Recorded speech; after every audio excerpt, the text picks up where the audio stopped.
ओम शांति। बाप दादा हम बच्चों को यही श्रीमत देते हैं, सच्ची सच्ची पवित्रता की धारणा करना। जितनी जितनी हम आत्माएं पवित्रता की धारणा करते हैं, उतने उतने ही हम स्वराज्य यानी सूर्यवंशी घराने के लायक बनते हैं, उनके तिलकधारी बनते हैं। तो सबसे बड़ी धारणा ही है पवित्रता की धारणा। पवित्रता की धारणा से ही हम अपना स्वराज्य और अपना सूर्यवंशी घराना प्राप्त कर सकते हैं। तो जीवन में सुख और शांति का रस प्राप्त करना भी पवित्रता से ही मेल खाता है। इसलिए बाबा हम बच्चों को पवित्र बनने की धारणा सिखाते हैं। तो सुनते हैं 29 अगस्त 2023 बाप दादा के साकार महावाक्य में। बाबा बोले, मीठे बच्चे, श्रीमत पर ज्ञान का चंदन घिसना व पवित्र बनना ही स्वराज्य लेना है। तुम पवित्रता की प्रतिज्ञा करो तो सूर्यवंशी घराने का तिलक मिलेगा। प्रश्न में तुम बच्चों को राखी कौन बांधता है, तिलक कौन देता है और मुख मीठा कराने की रस्म क्यों है? उत्तर में तुम्हें बड़ी मम्मी यानी ब्रह्मा माँ राखी बांधती है, पवित्र बनाती है। जब तुम पवित्र बनने की प्रतिज्ञा कर लेते हो तो बाप स्वराज्य का टीका देते हैं। मुख मीठा कराना अर्थात सर्व वरदान दे देना। बाप ने स्वराज्य के तिलक के साथ साथ सर्व वरदान भी दिए हैं। इसी की रस्म यादगार में चली आई है। गीत है, इधर मोहब्बत उधर जमाना। ओम शांति। भगवान उवाच। अच्छा, भगवान का नाम चाहिए क्योंकि भगवान का एक ही नाम होता है। मनुष्यों के तो अनेक नाम पड़ते हैं। जैसा शरीर धारण करते जाते नाम बदलता जाता है। शरीर तो जरूर सबको है और जन्म मरण में भी आते हैं तो अनेक नाम पड़ते हैं। मोहब्बत भी बहुतों से होती है। चाचा, मामा, काका, गुरु, गोसाई आदि ढेर से मोहब्बत होती है। कितने संबंधी हैं? अब ये संबंध तो है एक, वह अनेक संबंध तो नीचे ले जाते हैं, गिराते ही रहते हैं। यह एक ही संबंध ऊंचते ऊंच है, ये ऊंच ही ले जाते हैं। अभी तुम जीवात्माओं की मोहब्बत लगी है परमपिता परमात्मा से, वह तुमको बहुत ऊंच ले जाते हैं। वहाँ है ही परम धाम में रहने वाला, यह तो निश्चय है ना। अगर कहें पता नहीं तो तुम आए कहाँ से? ऊपर से ही यहाँ आए हो ना। तुम भी असल में ऊंचते ऊंच परम धाम मूल वतन में रहने वाले हो। बीच में है सूक्ष्म वतन और यह है स्थूल वतन। तो बरोबर तुम वहाँ से आए हो, भिन्न भिन्न नाम रूप लेते हो। अब 84 जन्म पूरे किए, अब फिर वापस जाना है। अब तुम्हारी मोहब्बत बाप से है, जानते हो। हम माता पिता के सम्मुख बैठे हैं, यह भी जानते हो। पहले पहले हमको पवित्रता की राखी बांधते हैं। बाप कहते हैं, बच्चे, इस काम महाशत्रु को जीतो हो व माया रावण पर जीत पाओ, इसके लिए पुरुषार्थ करना है। अंधश्रद्धा की बात नहीं, जरूर बाप को ही याद करना पड़े। बाप कहते हैं, मैं ब्रह्मा द्वारा तुमको राखी बांधता हूँ। इसको कहा जाता है राखी बांधने का उत्सव, पवित्रता की प्रतिज्ञा करने का उत्सव। फिर क्या होगा? मैं स्वराज्य पाने का टीका दूंगा। यह बाप तुम्हारे सम्मुख बैठे हैं, जानते हो पवित्रता के लिए ही तकलीफ सहन करते हैं। तुम्हारे मित्र संबंधी आदि सब दुश्मन बन पड़ते हैं। बाप तुम्हें डायरेक्ट कहते हैं, बच्चे पवित्र बनो। बेहद का बाप शिव बाबा आकर तुमको सच्चा स्वराज्य देते हैं। आत्माओं को राजाई मिलती है, अभी आत्माओं को गदाई है। राखी पर्व को राखी उत्सव नहीं कहेंगे, उत्सव में तो बहुत साथ माना करते हैं। इस पवित्रता की राखी बांधने में कोई खर्चे आदि की बात नहीं। बाप खुद कहते हैं, बच्चे मेरे से प्रतिज्ञा करो, फिर तुम स्वराज्य पाएंगे। स्वराज्य का टीका खुद बैठ देते हैं। बच्चों को बाबा ने साक्षात्कार भी कराया था। वहाँ कैसे बाप ही बच्चों को तिलक देकर अपने तख्त पर बिठाते हैं। तो जो सूर्यवंशी बनेंगे वही गद्दी पर बैठेंगे। माँ बाप ही बच्चे को राज्य भाग्य देते हैं। समझते हैं बच्चा ही गद्दी नसीन होगा। ये बाप भी खुद आकर तुम आत्माओं को ज्ञान अमृत से साफ करते हैं। ज्ञान अमृत कोई जल नहीं है। बाप कहते हैं, तुमने 63 जन्म विषय सागर में गोते खाए, अब बाबा पवित्रता की प्रतिज्ञा कराते हैं। तो सिकिला दे बच्चे, अब तुम्हारे 84 जन्म पूरे हुए। अब यह अंतिम जन्म तुम पवित्र बनो, मेरी मत पर चलो। तुम स्वराज्य पाने के लिए बाप के पास आए हो ना। राजा के पास बच्चा आता है, समझते हैं मैं राजा ही पाऊंगा, परंतु उसको कोई स्वराज्य नहीं कहा जाता। स्व माना आत्मा, तो आत्मा को राज्य मिलता है, परंतु ज्ञान नहीं है कि हम आत्मा ने प्रिंस का शरीर धारण किया है। महाराजा महारानी बनने के लिए टीके का भी उत्सव गाया जाता है। बच्चे ज्ञान चंदन घिसे पवित्र बने, श्रीमत पर चले तो बाप टीका लगाएंगे। बाप खुद तो राज्य नहीं लेते हैं, खुद गद्दी पर नहीं बैठते हैं। ऐसा बाप कभी देखा जो बच्चों को गद्दी पर बिठाते खुद नहीं बैठते। ये ब्रह्मा भी पुरुषार्थी है, शिव बाबा है पुरुषार्थ कराने वाला। यह अपनी बड़ाई कुछ भी नहीं करते हैं। शिव बाबा आकर इनको भी हीरे जैसा बनाते हैं। तो मुख्य बात है पवित्र रहना। भल घर में इकट्ठे रहते हो लेकिन पवित्र रहो। बाप ने यह रुद्र ज्ञान यज्ञ रचा है। यज्ञ हमेशा ब्राह्मणों द्वारा रचा जाता है। श्री कृष्ण कहे कि मैं यज्ञ रचता हूँ, ये हो नहीं सकता। तुम हो ब्राह्मण, ब्रह्मा के मुख वंशावली। तुम श्रीमत पर चल रहे हो, ब्रह्मा को श्री नहीं कह सकते हैं। यहाँ तो आत्मा और शरीर दोनों पतित हैं। तुम श्री बन रहे हो। अभी तुमको श्री नहीं कहेंगे, अभी तुम श्रेष्ठ बन रहे हो। ऊंचे ते ऊंच बाप ही आकर तुमको श्रेष्ठ बनाते हैं, लक्ष्मी नारायण जैसा। ऐसा श्रेष्ठ 16 कला संपूर्ण तुमको बनना है। बाप पूछते तुमको लक्ष्मी नारायण बनने का नशा है या राम सीता का नशा है? कहेंगे लक्ष्मी नारायण का नशा है। हम तो सूर्यवंशी बनेंगे। 2 कला कम हम चंद्रवंशी क्यों बने? हम तो नारायण को अथवा लक्ष्मी को बनेंगे। तुम्हारे मम्मा और बाबा भी सूर्यवंशी बनेंगे। जगत अम्बा और जगत पिता दोनों सूर्यवंशी बनते हैं। तो तुम उनके बच्चे जो मम्मा बाबा कहते हो, तुमको तो पुरुषार्थ करना चाहिए। बाबा टीका भी लगाते हैं और मुख भी मीठा कराते हैं, अर्थात तुमको वरदान देते हैं ना। विजय का टीका लगाकर वरदान देते हैं कि तुम ऐसा स्वराज्य पाएंगे। यथा राजा रानी तथा प्रजा राज्य भाग्य भोगते हैं। परमपिता परमात्मा द्वारा एक ही बार राज्य स्थापन होता है।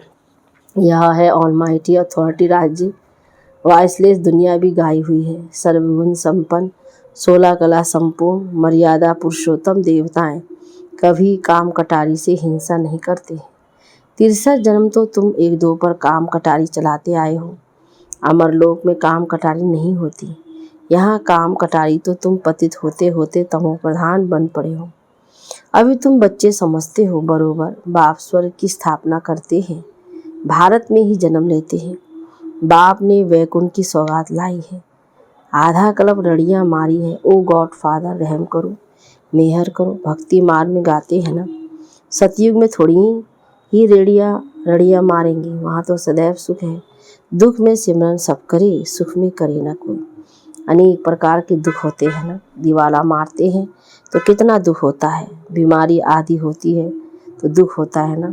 स्वर्ग में दुख का नाम निशान नहीं। बाप आकर तुम बच्चों को राज्य भाग्य का टीका देते हैं। यह है दुख धाम और वह है सुख धाम।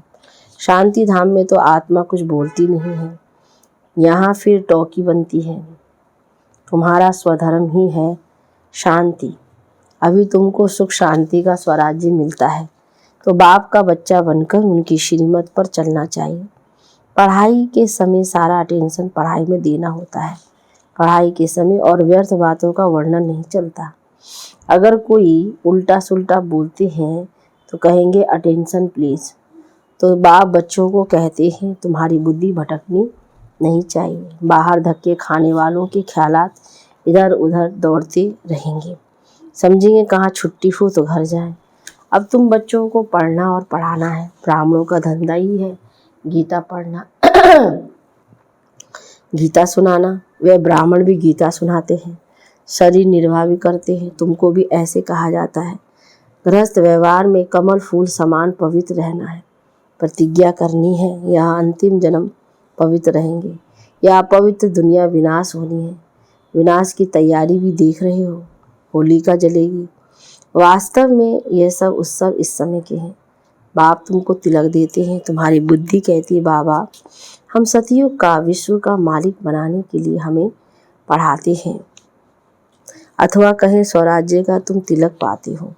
बाप ही तिलक देते हैं। यहाँ तो तुम सम्मुख बैठे हो, राज्य भाग्य लेंगे जो पवित्र रहेंगे। राखी का महत्व बड़ा भारी है। कहते हैं बहन भाई को टीका लगाकर राखी बांधती है, तो बहनें तुम भाइयों को तिलक लगाएगी, राखी बांधेगी और मुख मीठा कराएगी। यह उत्सव कहाँ से शुरू हुआ? संगम युग से, जबकि परमपिता परमात्मा पवित्र रहने की प्रतिज्ञा कराते हैं। शिवरात्रि का भी उत्सव है, फिर राखी का उत्सव, फिर दशहरा, फिर दीपावली का भी उत्सव, नवरात्रि का उत्सव, यह सब उत्सव चलते आए। तुमको तो खुशी होती है दशहरा अर्थात विनाश के बाद फिर दीपावली आएगी, घर घर में स्वर्ग होगा। तुम शिव बाबा की, ब्रह्मा विष्णु शंकर की, लक्ष्मी नारायण राम सीता आदि सबकी जीवन कहानी बता सकते हो। सारे चक्र को तुम जानते हो, बाकी 8-10 भुजाएं तो कोई को ही नहीं हो सकती। मनुष्यों ने कितने चित्र बैठकर बनाए, इसको कहा जाता है waste of time, waste of money, waste of energy. अभी तुम जानते हो हम आए हैं स्वराज्य का वर्षा लेने, हम श्रीमत पर क्यों नहीं चलेंगे? जैसे माता पिता चल रहे हैं तो समझने की बात है। बाप है मनुष्य सृष्टि का रचयिता, बेहद का बाप है ना। कितने बच्चे अडॉप्ट करते हैं, प्रजापिता है ना, वह लौकिक बाप तो हर एक करके एक बच्चे को गोद में लेते हैं, उनको प्रजापिता नहीं कहेंगे ना। कई ऐसे भी होते हैं अडॉप्ट करते हैं, फिर बच्चा हो जाता है तो उस बच्चे पर जास्ती प्यार हो जाता है, गोद में लिए हुए बच्चे को फिर कम प्यार करते हैं। अब तुम तो समझते हो हम ईश्वरी गोद में जाते हैं, ईश्वर हमको टीका लगाएंगे पवित्रता का। तुम दिल अंदर प्रतिज्ञा करते हो बाबा आप आए हो, हम आपका सपूत बच्चा बन पवित्र बन आपसे वर्षा लेंगे। अभी सबकी कयामत का समय है, पापों का हिसाब किताब चुकतू कर पुण्य का जमा करना है। पाप की याद से ही जमा होता है, जितना याद करते जाएंगे और अविनाशी ज्ञान रत्नों का दान करते जाएंगे तो खाता जमा होगा। जितना सर्विस करेंगे उतना जमा होगा, जमा होते होते राजधानी बन जाएगी। 8 है मुख्य रत्न, 8 रत्न का जीवन भी बनाते हैं ना। देवियों के साथ देवताएं भी होंगे ना, परंतु मेजॉरिटी माताओं की होने के कारण अधिकतर देवियों की पूजा होती है। अच्छा, राखी कौन बांधते हैं? शिव बाबा खुद तुम्हारे सम्मुख बैठे हैं, तो शिव बाबा राखी भी बांधेंगे, तिलक भी देंगे, मुख भी मीठा कराएंगे। इसका मतलब तुम भविष्य में सदा सुखी रहेंगे। जो परमात्मा ने वरदान दे दिया तो सदा सुखी रहेंगे। तुम फिर बाबा को सौगात देते हो ना, क्या सौगात देते हो? अपना सब कुछ। तो बाबा कहते हैं मैं फिर तुमको 21 जन्मों का वर्षा देता हूँ। लेन देन का हिसाब है ना, बाबा सौदागर है, लेते क्या है और देते क्या है। कहते हैं ईश्वर अर्थ दान दिया क्योंकि जानते ईश्वर भाड़ा देगा। बाप कहते हैं भक्ति मार्ग में भी मैं तुमको भाड़ा देता हूँ, अभी फिर डायरेक्ट आया हूँ, तुमको कितना अविनाशी रत्नों का दान देता हूँ, तुम फिर औरों को दान करते हो। तुम तो सब भाई भाई हो, तुमको फिर ये बड़ी मम्मी राखी बांधती है, बाप तिलक लगाते हैं, ये माता पिता दोनों इकट्ठे हैं। माँ राखी बांधे, बाप तिलक दे दे तो तुम राजा रानी बन जाएंगे। तुम्हारी मोहब्बत परमात्मा से है, जो भारतवासियों को तिलक देने आया है। भारत को स्वर्ग किसने बनाया?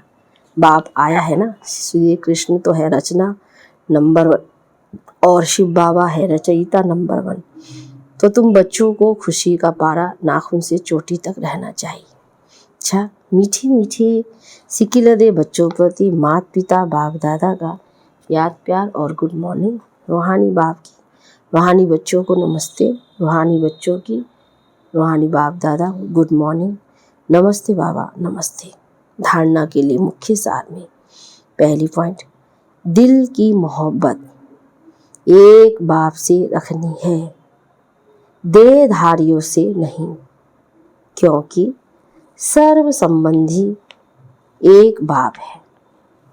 दूसरी पॉइंट, पढ़ाई के समय अपना फुल अटेंशन पढ़ाई पर देना है, व्यर्थ बातों का वर्णन चिंतन नहीं करना है, बुद्धि को भटकाना नहीं है। वरदान में आसोच वन बाप की शक्ति मदद के रूप में अनुभव करने वाले चिंता मुक्त भव। विस्तार।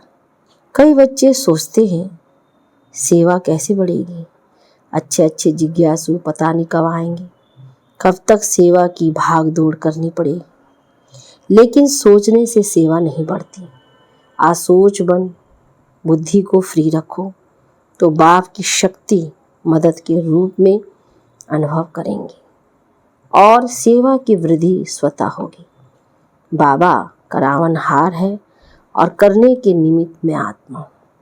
इसको कहते हैं आसोच अर्थात एक की याद। उन्हें कोई चिंता हो नहीं सकती। जहाँ शुभ चिंतन है वहाँ कोई चिंता नहीं। स्लोगन में अपनी उपराम स्थिति द्वारा सर्व बातों से किनारा कर लो तो एक बाप के सहारे का अनुभव होगा। अच्छा, ओम शांति शांति शांति।